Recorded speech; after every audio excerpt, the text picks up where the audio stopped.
সুদেবদাকে ভালোবাসিস? আমি জানি তুই বাসিস না, কিন্তু সেটা তোর মুখে বলতে আপত্তি আছে। ঠিক যেমন অনুভবদাকে তুই ভালোবাসিস। এই বিশ্ব, তোর বাইকটা কোথায়? কেন, আমার বাইকে যাবে বেড়াতে যাবি? ধুর, না মানে তুই হাঁটছিস, বাইকটা বের করছিস না, তাই জিজ্ঞেস করলুম। দাঁড়াও দাঁড়াও, গাড়ি থামাও।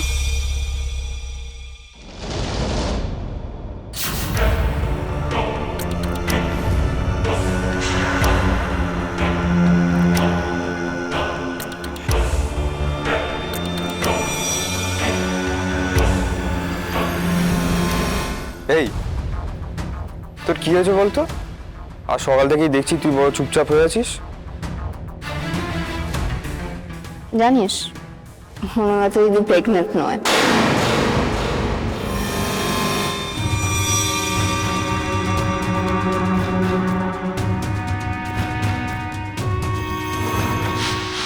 কি বলছিস তুই? অনুলতা দি প্রেগনেন্ট নয় মানে?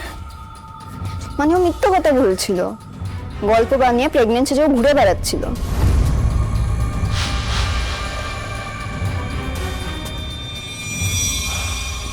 আর বলছিলাম যে রাজবন্তী, আরে আপনি দেখে গাড়ি চালাতে পারেন না? তোর কিছু হয়নি তো? তুই ঠিক আছিস তো? চলো।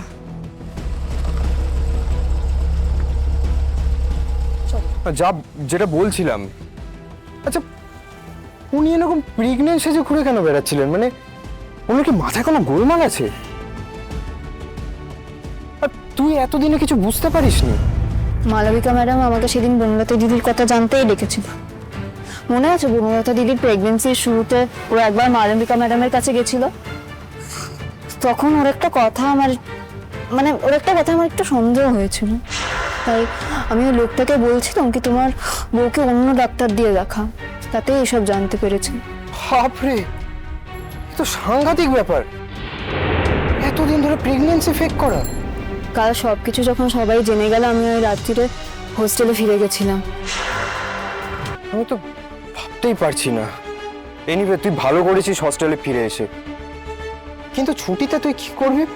বেশিরভাগ মেয়েরাই তো বাড়ি ফিরে যাবে, আর তুই তুই কি করবি? আমিও ভাবছি গ্রামে ফিরে যাবে। পালাচ্ছিস তুই? পালাবো কেন? কার থেকে পালাবো? তুই পালাচ্ছিস, তুই জানিস না কার থেকে পালাচ্ছিস। ঠিক, আমি পালাচ্ছি। আমি আর কোনো অশান্তি চাইনি।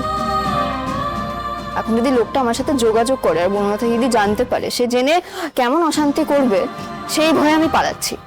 একটা কথার জবাব দিবি, কিন্তু সত্যি বলতে হবে। কি কথা? তুই কি সুদেবদাকে ভালোবাসিস?